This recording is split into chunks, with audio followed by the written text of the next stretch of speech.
Last ক্লাসে আমরা পড়েছিলাম হচ্ছে কি রিঅ্যাক্টিভিটি সিরিজ, তাই না? সো রিঅ্যাক্টিভিটি সিরিজ হচ্ছে উপর থেকে নিচে। ফার্স্টে ক্যাটায়নের ক্ষেত্রে কি, লিনা, কানা ম্যাকগাইভার, এলো যেন ফিরে, সোনা পাবো হায়, কাজী হাজি আজি পেটাবে আমায়, অর্থাৎ lithium, potassium, sodium, magnesium, aluminium, zinc, iron, SN, lead, H, hydrogen, copper, mercury, silver, platinum এবং গোল্ড। যত উপরে যাব আমরা, সে তত বেশি কি হবে, হাইলি রিয়েক্টিভ হবে, কারণ সিরিজটার নামই হচ্ছে রিয়েক্টিভিটি সিরিজ। সো প্রথমে যাদের নাম বলবা, অর্থাৎ সিরিজের উপর দিকে, তারা হচ্ছে কি থাকবে, হাইলি রিয়েক্টিভ। হাইলি রিয়েক্টিভ মানে কি, তারা ইলেকট্রন ডোনেট করবে, তারা ইলেকট্রন ছেড়ে দিবে। তার মানে কি হবে, তারা অক্সিডেশনে পার্টিসিপেট করবে। অক্সিডেশন মানে কি, ইলেকট্রন ছেড়ে দেওয়া। So, তারা যেহেতু ইলেকট্রন ছেড়ে দিচ্ছে, তার মানে তারা অক্সিডেশনে অংশগ্রহণ করবে। ঠিক আছে? এবং তারা কোথায় যাবে, অ্যানোডে যাবে। আমরা জানি অ্যানোডে অক্সিডেশন হয়, আমরা ফর্মুলা পড়ছিলাম কি, এন অক্স, একটি সার, এভাবে দিয়ে মনে রাখতে বলছিলাম, তাই না? তার মানে অ্যানোড অক্সিডেশন, এন অক্স। তো অ্যানোডে অক্সিডেশন হয়, তাহলে আমরা কি বুঝলাম, তুমি যত সিরিজের উপরে যাবা, অর্থাৎ আমি তোমাকে যদি বলি ম্যাগনেসিয়াম আর হচ্ছে অ্যালুমিনিয়াম, এই দুইটার মধ্যে, এই যে ম্যাগনেসিয়াম আর হচ্ছে অ্যালুমিনিয়াম, এর মধ্যে উপরে কে, ম্যাগনেসিয়াম। তার মানে সে হাইলি রিয়েক্টিভ, সে আগে ইলেকট্রন দিবে, সে আগে অ্যানোডে যাবে, এবং আগে ডিসচার্জ, এবং আগে ইলেকট্রন দিয়ে সে হাইলি রিয়েক্টিভ হইলো। আচ্ছা, আর যত নিচে যাব, যত নিচে যাব, অর্থাৎ ম্যাগনেসিয়াম আর অ্যালুমিনিয়াম, এই দুইজনের মধ্যে কি হবে, এই দুইজন হচ্ছে আগে ডিসচার্জ, কি হবে, আগে ডিসচার্জ হবে অ্যালুমিনিয়াম, যে নিচে থাকে সে ডিসচার্জ হয়। ঠিক আছে? আচ্ছা, আর ক্যাটায়নের ক্ষেত্রে কি ছিল, ক্যাটায়নের ক্ষেত্রে উপর থেকে নিচে আমি যদি বলি, ফার্স্টে চার্জ ওয়ান, তারপর চার্জ টু। চার্জ ওয়ান হচ্ছে নাইট্রেট ছিল, চার্জ টু কে ছিল, সালফেট, তাই না? তারপর হচ্ছে ক্লোরিন, ব্রোমিন, আয়োডিন, আর লাস্টে হচ্ছে হাইড্রোক্সিল। এই যে আমরা যেটা বললাম, যে যত বেশি নিচে, সে হচ্ছে কি করবে, ইলেকট্রন নিবে, আর উপরে থাকলে অক্সিডেশন, ইলেকট্রন দেয়। তো ইলেকট্রন নিলে সে রিডিউসড হবে এবং আগে ডিসচার্জ হবে, এবং উপরে হইলে আগে ইলেকট্রন দিবে, তার মানে হচ্ছে সে হাইলি রিয়েক্টিভ। তারপর এখানে কিছু আমরা সিনোনিম পড়ছিলাম, যেমন হচ্ছে সোডিয়াম হচ্ছে ইলেকট্রন দেয়, তার মানে প্রসেসটার নাম হচ্ছে অক্সিডেশন প্রসেস, ইলেকট্রন দেওয়ার প্রসেসটা অক্সিডেশন, তার মানে সে অক্সিডাইজড হয়। যেই প্রসেস, সেটা অ্যাডজেক্টিভ। অক্সিডেশন প্রসেস, তার মানে সে অক্সিডাইজড হয়, এবং সে একটা রিডাক্টেন্ট অথবা রিডিউসিং এজেন্ট। অ্যানায়নের ক্ষেত্রে হচ্ছে উল্টা। আমরা ক্যাটায়নের ক্ষেত্রে বলছিলাম কি, ক্যাটায়নের ক্ষেত্রে বলছি যে যত নিচে সে আগে ইলেকট্রন নিবে, আর অ্যানায়নের ক্ষেত্রে হচ্ছে যে যত বেশি নিচে সে আগে ইলেকট্রন দিবে, দিয়ে অক্সিডাইজড হয় এবং আগে ডিসচার্জ হবে। অর্থাৎ ডিসচার্জ হওয়ার জিনিসটা কমন, যে যত নিচে থাকবে সে আগে ইলেকট্রনটা দখল করবে, দখল করে সে ডিসচার্জ হবে। ঠিক আছে? আচ্ছা, তারপর হচ্ছে আমরা ইলেকট্রোলাইসিস পড়ছিলাম। ইলেকট্রোলাইসিস আমরা অনেক ভাবে দেখলাম। ফার্স্টে দেখছিলাম হচ্ছে আমরা, যদি আমরা ইলেকট্রোলাইট মল্টেন সোডিয়াম ক্লোরাইড নেই। সেকেন্ড আমরা দেখছিলাম হচ্ছে যদি আমরা ব্রাইন, অর্থাৎ কনসেন্ট্রেটেড সোডিয়াম ক্লোরাইড নেই। এবং লাস্টে আমরা দেখছিলাম হচ্ছে পানি, পিওর ওয়াটারের ইলেকট্রোলাইসিস, যেখানে আমরা কিছু পরিমাণ এসিড মিক্স করেছিলাম। এসিড কোনটা ছিল, সালফিউরিক অ্যাসিড ছিল। আচ্ছা, একটা স্ট্রং এসিড দিতে হয় আর কি। তো মল্টেন সোডিয়াম ক্লোরাইড যখন ছিল, তখন কি, তখন হচ্ছে এই যে মল্টেন সোডিয়াম ক্লোরাইড, সেম জিনিস, দুইটা আমরা কার্বন, দুইটা দণ্ড নিব। দণ্ড মানে হচ্ছে ইলেকট্রোড, গ্রাফাইটের, অর্থাৎ কার্বন ইলেকট্রোড নিলাম, এবং ব্যাটারি কানেক্ট করে দিলাম। ব্যাটারির এক পাশ হচ্ছে পজিটিভ যেটা, সেটা কানেক্ট করলাম এই পাশে, ব্যাটারির নেগেটিভ যেটা, সেটা কানেক্ট করলাম এই পাশে। তো আমরা জানি হচ্ছে ব্যাটারির পজিটিভ প্রান্ত যেই সাইডে কানেক্ট হবে, যেই ইলেকট্রোডে, সেটা হচ্ছে অ্যানোড হিসেবে কাজ করবে, এবং অ্যানোডে হচ্ছে অক্সিডেশন হয়, এটাও আমরা জানি। এবং যেহেতু মল্টেন সোডিয়াম ক্লোরাইড নিছি, সে কি হবে, ফার্স্টে বিশ্লেষিত হবে। সোডিয়াম প্লাস হবে আর সিএল মাইনাস হবে। তারপর আমরা বলছিলাম অ্যানোড অ্যাট্রাক্টস অ্যানায়ন, এবং cathode attracts cation. So anode যেহেতু সে অ্যাট্রাক্ট করবে অ্যানায়ন, অর্থাৎ নেগেটিভ কে, তো সোডিয়াম আর ক্লোরাইডের মধ্যে নেগেটিভ হচ্ছে সিএল মাইনাস, তার মানে সিএল মাইনাসটা যাবে হচ্ছে এই ব্যাটারির পজিটিভ প্রান্তের অ্যানোডে, এখানে জমা হবে। তো অ্যানোডে অক্সিডেশন হয়, তার মানে সিএল মাইনাস একটা ইলেকট্রন দিয়ে দিবে, এই যে সিএল মাইনাস হচ্ছে একটা ইলেকট্রন দিয়ে দিল, এবং ক্লোরিন গ্যাস হয়ে গেল। সো ক্লোরিন গ্যাস যেহেতু দুইটা মলিকিউল, মানে সরি একটা মলিকিউল, দুইটা অ্যাটম, তার মানে দুইটা ইলেকট্রন লাগবে ব্যালেন্স করার জন্য। এবং ক্যাথোডে কে যাবে, ক্যাটায়ন যাবে, ক্যাথোড অ্যাট্রাক্টস ক্যাটায়ন, তার মানে সোডিয়াম যাবে এখানে, এবং সোডিয়াম গিয়ে কি করবে, ইলেকট্রন নিবে, কারণ ক্যাথোড বা ক্যাথোডে রিডাকশন হয়, রিডাকশন মানে ইলেকট্রন নেওয়া। সো সে হচ্ছে কয়টা ইলেকট্রন নিবে, দুইটা নিবে, কারণ ওই যে একটু আগে আমরা দুইটা ইলেকট্রন নিছি, এই জন্য এটা ব্যালেন্স করার জন্য আমরা দুই দিয়ে দিব। আর এখানে কিছু পয়েন্ট আমরা বলে দিছিলাম, 6টা পয়েন্ট, যে হচ্ছে পজিটিভ প্রান্তের সাথে অ্যানোড, নেগেটিভ প্রান্তের সাথে cathode, anode attracts anion, cathode attracts cation, অ্যানোডে অক্সিডেশন হয়, ক্যাথোডে রিডাকশন হয়। এগুলো বেসিক পড়া। তারপর আমরা পড়ছিলাম হচ্ছে ব্রাইন, ব্রাইন মানে কনসেন্ট্রেটেড সোডিয়াম ক্লোরাইড। এখানে জাস্ট পার্থক্যটা কি, পার্থক্যটা হচ্ছে এখানে দেখো দুইটা জিনিস আমরা বিশ্লেষণ করব। সোডিয়াম ক্লোরাইডটাও আমরা চার্জ আকারে দেখাবো, পানিটাকেও আলাদা করে দেখাবো, যেটা পানিটা আমি কিন্তু এখানে দেখাই নাই, মল্টেনের ক্ষেত্রে দেখাই নাই। তারপর হচ্ছে কম্পিটিশন শুরু হয়ে যাবে, যে ইলেকট্রোড কে দখল করবে। এই যে দেখো প্লাস দুইটা আছে, এই দুইটার মধ্যে কে দখল করবে, মাইনাস দুইটা আছে, এই মাইনাস দুইটার মধ্যে কে দখল করবে। সো এটা ডিপেন্ড করে হচ্ছে আমার তিনটা জিনিস। এক নাম্বার হচ্ছে ইলেকট্রোকেমিক্যাল সিরিজ, যে যত বেশি উপরে থাক, যে যত বেশি নিচে থাকবে সে হচ্ছে আগে দখল করবে। তারপর 2 নাম্বার হচ্ছে ইফেক্ট অফ কনসেন্ট্রেশন, যার কনসেন্ট্রেশন বেশি সে জায়গা দখল করতে পারবে ইলেকট্রোড। এবং নাম্বার 3 ছিল হচ্ছে টাইপ অফ ইলেকট্রোড, যদি আমি প্লাটিনাম ইলেকট্রোড ইউজ করি তাহলে হাইড্রোজেন যাবে, যদি আমি মার্কারি ইউজ করি তাহলে হাইড্রোজেন যাবে না, তখন সোডিয়াম যাবে।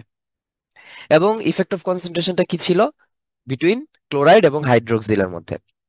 নর্মালি ইলেকট্রোকেমিক্যাল সিরিজের সবার নিচে ছিল হাইড্রোক্সিল, তার মানে হাইড্রোক্সিল ইলেকট্রোডে যাওয়ার কথা। কিন্তু হাইড্রোক্সিলের কনসেন্ট্রেশন অনেক কম, 10⁻⁻⁷। এই জন্য সে যাবে না, যাবে কে, ক্লোরাইড, কারণ তার মোলারিটি বেশি, 0.1। ঠিক আছে, এটা ছিল ইফেক্ট অফ কনসেন্ট্রেশন। আর ইফেক্ট অফ ইলেকট্রোডে ছিল হচ্ছে কি, নর্মাল যেটা প্লাটিনাম ইউজ করলে নর্মালি হাইড্রোজেন, ইলেকট্রোড যাওয়ার কথা হাইড্রোজেন যাবে, কিন্তু মার্কারি ইউজ করলে সোডিয়াম হয়, এবং সোডিয়ামের সাথে আমরা দেখছিলাম কি তৈরি করে, অ্যামালগাম তৈরি করে, তাই না, মার্কারি আর সোডিয়াম মিলে অ্যামালগাম তৈরি হয়। এই যে এখানে অ্যামালগাম তৈরি হয়েছিল। আচ্ছা। ভাই একটা কোশ্চেন ছিল। আচ্ছা, কোয়েশ্চেন একটু লাস্টে। তারপর দেখো পানির যেই ইলেকট্রোলাইসিসটা ছিল, তো পিওর ওয়াটার কিন্তু, হ্যাঁ, সো পিওর ওয়াটারের সাথে আমরা কি করব, যাতে ইলেকট্রোলাইসিসটা ভালো হয়, আরো গুড কন্ডাকশন হয়, এই জন্য আমরা কিছু ড্রপ অফ সালফিউরিক অ্যাসিড দিয়ে দিব। সালফিউরিক অ্যাসিডের কিছু ড্রপ দিব, অর্থাৎ স্ট্রং অ্যাসিডের কিছু ড্রপ দিব। ঠিক আছে, সো এই যে আমি সালফিউরিক অ্যাসিড অ্যাড করছি, তাহলে এটাও বিশ্লেষিত হবে। এই যে দেখো সালফিউরিক অ্যাসিড, এটা বিশ্লেষিত বলবা H++ সালফেট আয়ন। ঠিক আছে, এটা 2H হবে। তারপর হচ্ছে পানি, H++OH-। সো এখন আবার একই কথা, ক্যাটায়ন গুলার একসাথে কম্পিটিশন হবে, অ্যানায়নের একসাথে কম্পিটিশন হবে। সো ক্যাটায়ন একটা জিনিসই আছে H+, সো সেই চলে যাবে। আর মাইনাসের ক্ষেত্রে দেখো হাইড্রোক্সিল আছে আর সালফেট আছে। সো ইলেকট্রোকেমিক্যাল সিরিজ অনুসারে ফার্স্টে ছিল nitrate, sulphate, chlorine, bromine, iodine, hydroxyl. তার মানে জেতার কথা কে, হাইড্রোক্সিল, সেই জিতবে। দেখো অ্যানোডে সে গেছে, হাইড্রোক্সিল গেল। তো অ্যানোডে অক্সিডেশন হয়, অ্যানোডে অক্সিডেশন হয়, সে কি করবে, একটা ইলেকট্রন দিয়ে দিল, দিয়ে ওইচ ছিল। এখন ওইচ কি করবে, পানি তৈরি করবে, সো দুইটা ওইচ মিলে পানি তৈরি করলো। এবং একটা অক্সিজেন, তো এখানে দুইটা না, সো এখানে একটা অক্সিজেন এক্সট্রা থাকলো। এখন অক্সিজেন একা থাকে না, সে দুইটা মিলে কি কি তৈরি করবে, গ্যাস তৈরি করে দেবে, অক্সিজেন গ্যাস তৈরি করবে। আর ওই পাশে হচ্ছে হাইড্রোজেন ক্যাথোডে গেছে, ক্যাথোড মানে রিডাকশন, তার মানে ইলেকট্রন নিবে। তো H+ হচ্ছে একটা ইলেকট্রন নিয়ে সে এইচ হয়। এইচ কখনো একা থাকে না, মলিকিউল আকারে থাকে, তাহলে দুইটা এইচ মিলে হচ্ছে দুইটা ইলেকট্রন নিয়ে H2 গ্যাস হয়ে যাবে। ঠিক আছে। আচ্ছা, তারপর আমরা লাস্ট পড়ছিলাম হচ্ছে ইলেকট্রোপ্লেটিং। ইলেকট্রোপ্লেটিং মানে হচ্ছে প্রলেপ দিব। তো যেই জিনিসটার প্রলেপ দিব, সেটা আমি বাম পাশে রাখবো অ্যানোড, কারণ আমরা জানি অ্যানোড ক্ষয় হয় আর ক্যাথোডে জমা হয়, তার মানে আমরা চামচটা বসাবো ক্যাথোডে, আর যেটা ক্ষয় করব আমরা, অর্থাৎ যেই সিলভারটা, সেটা বসাবো অ্যানোডে। এবং সলিউশনটা নিব হচ্ছে কি, যেই জিনিসটার প্রলেপ দিব সেইটার একটা সল্ট নিব, অর্থাৎ সিলভার নাইট্রেট নিলাম আমি। ঠিক আছে, কারণ সিলভার নাইট্রেটটা বিশ্লেষিত হয়ে সিলভার তৈরি করবে, যেটা ক্যাথোডে আমার কাজে লাগবে। তো ফার্স্টে কি হবে, যখন আমি ব্যাটারির সাথে কানেক্ট করে দিলাম, তাহলে সিলভারটা কি করবে, ইলেকট্রন ডোনেট করবে। অ্যানোডে আমরা জানি ইলেকট্রন ছেড়ে দেয়। সো এই সিলভার একটা ইলেকট্রন ছেড়ে দিবে, ছেড়ে দিয়ে Ag+ হয়ে গেল। তো এই যে ইলেকট্রনটা ছেড়ে দিছে, সেটা হচ্ছে এই সার্কিট দিয়ে এভাবে গিয়ে ওই পাশে ক্যাথোডে এখানে আসবে, এসে সলিউশন যে আমরা বলছিলাম সিলভার নাইট্রেট নিছিলাম, তো এখানে সিলভার প্লাস আর হচ্ছে নাইট্রেট মাইনাস তৈরি হয়।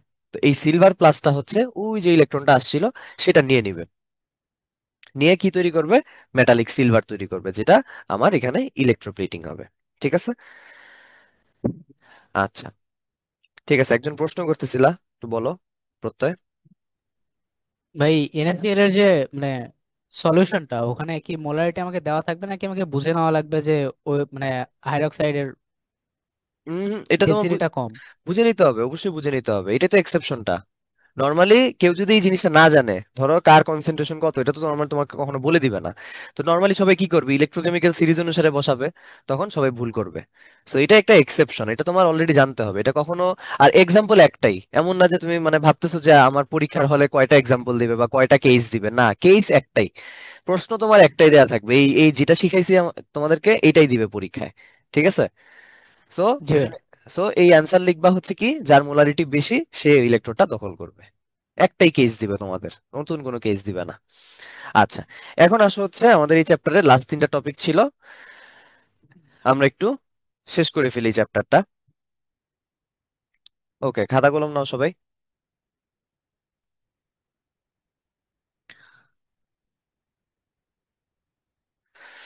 নর্মালি রিয়েকশন কয় টাইপের ছিল আমরা জানি হচ্ছে, হিট ইভলভ অথবা হচ্ছে হিট অ্যাবজর্পশন দিয়ে আমরা রিয়েকশনকে দুই ভাগে ভাগ করছিলাম, তাই না? একটা হচ্ছে এক্সোথার্মিক আর হচ্ছে এন্ডোথার্মিক। এক্সোথার্মিক আর হচ্ছে এন্ডোথার্মিক। এখন পরীক্ষায় কি আসবে, পরীক্ষায় প্রশ্ন বলে দিবে যে হচ্ছে এক্সোথার্মিক রিঅ্যাকশন কাকে বলে, উদাহরণ দাও। এন্ডোথার্মিক রিঅ্যাকশন কাকে বলে, উদাহরণ দাও। এগুলো 2 মার্কসের জন্য আসে। সো আমার এক্সাম্পল কিন্তু জানতে হবে। ঠিক আছে? সো এক্সোথার্মিক মানে কি? এক্সোথার্মিক মানে হচ্ছে যেই রিঅ্যাকশনে হিট ইভলভ হয়। ইভলভ মানে কি? ইভলভ মানে যেটা এক্সট্রা আকারে বের হয়, তাই না? ইভলভ মানে বের হওয়া, তার মানে রিঅ্যাকশনের টাইমে, রিঅ্যাকশন যখন তুমি প্রোডাক্ট পাবা, তখন হিট এক্সট্রা পাইতেছো তুমি। ঠিক আছে? মানে এক্সট্রা হিট তৈরি হচ্ছে। তো এক্সট্রা হিট তৈরি হয় বা হিট তৈরি হয় এমন রিঅ্যাকশন সবচেয়ে কমন কোনটা? আমাদের বাসা বাড়িতে রান্না করি আমরা, আমরা যে ন্যাচারাল গ্যাস যে বার্ন করি, ন্যাচারাল গ্যাস মানে মিথেন, CH4, আমরা যেটাতে রান্না করি, তখন কি হয়, হিট তৈরি হয়, অর্থাৎ এক্সট্রা হিট ইভলভ হচ্ছে। তার মানে সবচেয়ে কমন রিঅ্যাকশন হচ্ছে মিথেন অর্থাৎ ন্যাচারাল গ্যাস। মিথেন অর্থাৎ ন্যাচারাল গ্যাস, সেটা যখন বার্ন হয়, বার্ন কি দ্বারা হয়? কম্বাসন, অক্সিজেন দ্বারা হয়। অক্সিজেনের সাথে রিয়েক্ট করে, তখন কি হবে? কার্বন ডাই অক্সাইড তৈরি হয় এবং পানি তৈরি হয়। এবং আমরা বলছি এটা এক্সোথার্মিক রিঅ্যাকশন, তার মানে আমরা ডেল এইচ হচ্ছে নেগেটিভ। কতটুক? লেখো -890, 890 কিলো জুল পার মোল। ঠিক আছে? সো আমার ডেল এইচ এর ভ্যালু গুলা জানতে হবে, এগুলা MCকিউ তো দিতে পারে, যে ন্যাচারাল গ্যাস তুমি একজন বাসায় রান্না করলো বা বার্ন করলো, তার এক্সোথার্মিক রিঅ্যাকশন বা ডেল এইচ এর ভ্যালু কত। ঠিক আছে? -890 দিবে, +890 দিবে, এরকম দিবে। সো ডেলিজ বললে অবশ্যই নেগেটিভ, এটা আমরা জানি। আর যদি আমি ডেলিজ আকারে না লিখি, তাহলে আমার প্রোডাক্টের এখানে লিখতে হবে +890 কিলো জুল পার মোল। কারণ হিট যেহেতু তৈরি হচ্ছে, তার মানে প্রোডাক্ট, আমি প্রোডাক্টে বসাবো এটা। আর এন্ডোথার্মিক হলে রিয়েক্টেন্টে বসাইতাম। আরেকটা কমন এক্সাম্পল যেটা, সেটা হচ্ছে চুন, ক্যালসিয়াম অক্সাইড। আমরা সবাই চুন জানি। চুন কি জিনিস? এই যে আমরা পান খাই, যে পান খাওয়ার সময় দেখবো অনেকে সাদা চুন নেয়, তো এটা আসলে চুন না, ওইটা পানের সাথে আমরা যেটা খাই সেটা হচ্ছে কি, লাইম ওয়াটার। ওইটা হচ্ছে ক্যালসিয়াম হাইড্রোক্সাইড, ওটার সাথে একটু পানি মিশ্রিত থাকে। ঠিক আছে? তো একদম ড্রাই চুন যেটা, ঠিক আছে, ড্রাই লাইম, দেখো ক্যালসিয়াম অক্সাইড হচ্ছে ড্রাই লাইম, অর্থাৎ একদম শুকনা চুন যেটা, ঠিক আছে, সেটার সাথে তুমি যখন পানি মিক্স করবা, তখন হচ্ছে আমরা পান খাওয়ার সময় যে চুনটা পাই, সেটা হচ্ছে কি, লাইম ওয়াটার, ক্যালসিয়াম হাইড্রোক্সাইড। ঠিক আছে? সো এই যে এখান থেকে ক্যালসিয়াম, আর এই পানি থেকে হাইড্রোক্সিল আসবে, সো ক্যালসিয়াম হাইড্রোক্সাইড হবে। ক্যালসিয়ামের ভ্যালেন্সি হচ্ছে 2, সো হাইড্রোক্সিলের ভ্যালেন্সি 1, এই জন্য ক্যালসিয়ামের ভ্যালেন্সিটা আমরা হাইড্রোক্সিলের নিচে লিখলাম, ক্যালসিয়াম হাইড্রোক্সাইড হইলো। সো এই জিনিসটার নাম কি? এই জিনিসটার নাম হচ্ছে, লেখো, লাইম ওয়াটার। পান খাওয়ার সময় আমরা যেটা দেখি। ঠিক আছে? সো এটার ডেলিজ কত, এটার এক্সোথার্মিক কতটুকু হিট তৈরি হবে, লেখো -63.95 কিলো জুল পার মোল। এগুলো কিন্তু MCকিউ তে লাগবে, বারবার বলতেছি, ডেলিজ এর ভ্যালু গুলা লাগবে। সো আমরা এক্সোথার্মিকের এই চ্যাপ্টারে দুইটা রিঅ্যাকশন পড়লাম। এক হচ্ছে ন্যাচারাল গ্যাস বার্ন করলে হচ্ছে -89, সরি, -890, 890। আর চুন যখন, ড্রাই লাইমকে যখন আমরা পানি এড করবো এটাতে, তখন হিট তৈরি হবে, হিট তৈরি হয়ে ক্যালসিয়াম হাইড্রোক্সাইড হয়, যেটাকে আমরা বলি লাইম ওয়াটার, তখন হবে -63.95 কিলো জুল পার মোল। এখন এন্ডোথার্মিকে আসো, একটা রিঅ্যাকশন, তোমার বই একটাই দিছে, যেটা সিকিউতেও আসে, 10 মার্কের প্রশ্নেও মাঝে মাঝে দিয়ে দেয়, এবং আসছেও। 2020-এর এসএসসি পরীক্ষায় একটা বোর্ডে আসছিল এটা, যে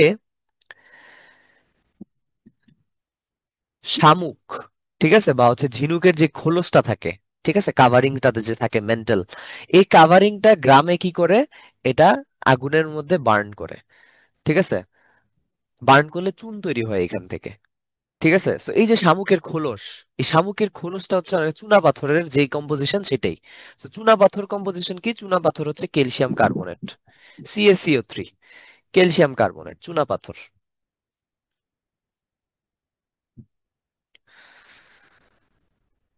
ঠিক আছে, শামুকের খোলস। So, শামুকের খোলসে কি থাকে, ক্যালসিয়াম কার্বনেট থাকে। এটা গ্রামে কি করা হয়, বার্ন করানো হয়, হিট দেওয়া হয়, পোড়ানো হয়। ওই একটা ছবি আছে দেখবে, একটা বড় একটা প্যানের মধ্যে সবকিছু পোড়াচ্ছে। তো এই ক্যালসিয়াম কার্বনেটকে আমরা কি করব, হিট দিব, হিট দিলাম। হিট দিলে কি হবে, খুবই ইজি, একটা গ্যাস তৈরি হবে। কোন গ্যাস হবে, কার্বন ডাই অক্সাইড গ্যাস হবে। আর বাকি থাকে কি, কার্বন ডাই অক্সাইড যদি এখান থেকে মাইনাস করে দাও তাহলে CaO থাকে, ক্যালসিয়াম অক্সাইড, এটাই হচ্ছে চুন। So, এটাতে আমার কতটুক হিট প্রয়োজন হয়, হিট আমার অ্যাবজর্ব হবে কত, হিট অ্যাবজর্ব হবে ডেল ইজ পজিটিভ, এন্ডোথার্মিকে ডেল ইজ পজিটিভ হচ্ছে 176.8 কিলো জুল পার মোল। তোমার যদি ডেলিস না লিখতে ইচ্ছা হয়, প্রোডাক্টে লিখতে হবে যে calcium carbonate plus 176.8 kilo joule per mole. যেহেতু এন্ডোথার্মিক, আমি রিয়েক্টেন্টের জায়গায় লিখছি হিটটা, এক্সোথার্মিক হইলে আমি প্রোডাক্টের জায়গায় লিখতাম। এই যেখানে প্রোডাক্টের জায়গায় লিখছি প্লাস 89। তো এখান থেকে আমার কি লাগবে, আমার এখানে আমি 3টা রিয়েকশন লিখে দিচ্ছি, এটার প্রত্যেকটা ডেলিজ আমার জানা লাগবে। এবং এখান থেকে 3টা শব্দ আমরা শিখছি। 1 নাম্বার শব্দ শিখছি হচ্ছে চুন, ইংরেজি কি, মানে কেমিস্ট্রিতে আমরা চুন হিসেবে কোনটা জানবো, ক্যালসিয়াম অক্সাইড, ঠিক আছে। ড্রাই লাইম, ইংরেজি হচ্ছে ড্রাই লাইম, শুকনা। এখন এটাকে আমি যদি পানি অ্যাড করে দিই তাহলে কি হয়ে যাবে, লাইম ওয়াটার। স্বাভাবিক, লাইমের সাথে পানি অ্যাড করছি তাহলে লাইম ওয়াটার, তাহলে ক্যালসিয়াম অক্সাইড প্লাস পানি মানে কি, ক্যালসিয়াম হাইড্রোক্সাইড, এটা হচ্ছে লাইম ওয়াটার। আর চুনা পাথর যদি বলে, চুনা পাথর, so চুনা পাথর বললে হচ্ছে ওই শামুকের খোলস, ক্যালসিয়াম কার্বনেট, CaCO3। তো এই 3টা শব্দ বেশ লাগাবা না, ঠিক আছে। ওকে,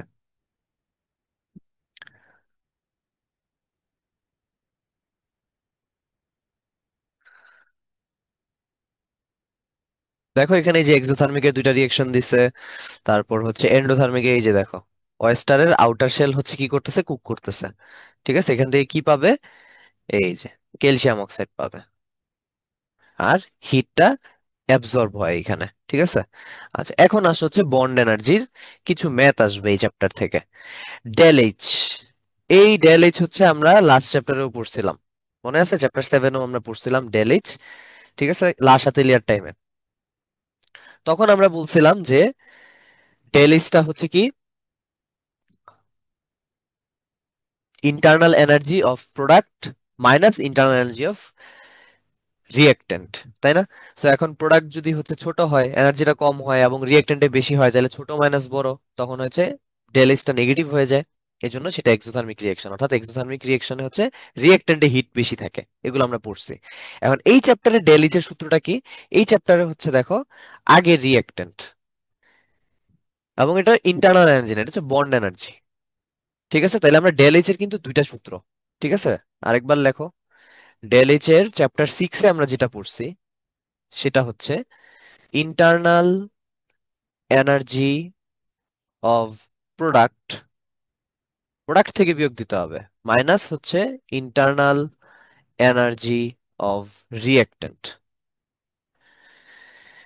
এটা ছিল চ্যাপ্টার 6-এ বা 7-এ। আর এখন চ্যাপ্টার 8-এ আমরা কি পড়বো, ডেল এইচ সমান সমান